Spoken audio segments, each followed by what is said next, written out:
Use earphones for better audio experience. સર્વધર્માન પરિત્યાગનો અર્થ ખરો શું છે કે ભાઈ તું દેહના ધર્મો છે, સંડાસ જવું, ખાવું પીવું ઊંઘવું, તું ગોરો છું, તું કાળો છું, તું જાડો છું, પાતળો છે, બધા જે દેહના ધર્મો છે પરિત્યાગ કર કે છે. શું કે છે? આ મારા ધર્મ છે એવું માનીશ નહીં કે છે. આ એક પરિત્યાગ કર્યો પછી સર્વધર્માન કર્યું, એટલે પછી આવે કે છે કે વાણીના ધર્મો, આ કેવું સરસ હું બોલ્યો, કેટલું ખરાબ હું બોલ્યો, એમાં તારા પણ વર્તાય છે જ નહીં. એ એના પ્રકૃતિ ગુણોથી જ બજા કરે છે. શું કે છે? પછી ત્રીજું મનનું.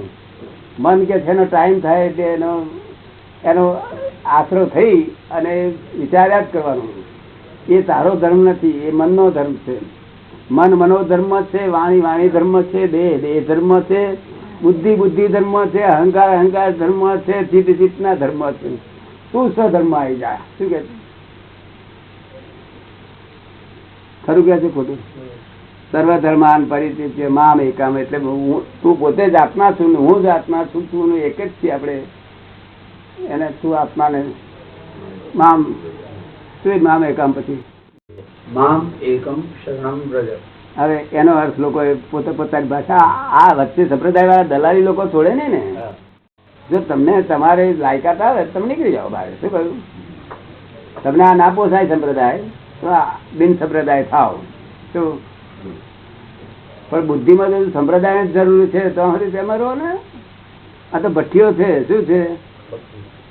આ ભઠ્ઠીમાં સોનું કઈ ચોખ્ખું કરવા માટે પછી પાછી બીજી ભઠ્ઠીમાં, ત્રીજી ભઠ્ઠીમાં, ચોથી ભઠ્ઠીમાં, એમ ભઠ્ઠીઓમાં સોનું શુદ્ધ થતું થતું થતું.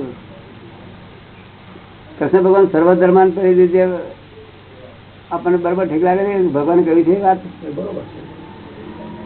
આ બીજા ધર્મો એને નથી કે આ દેહ ધર્મ છોડવાનો છે. શું છે?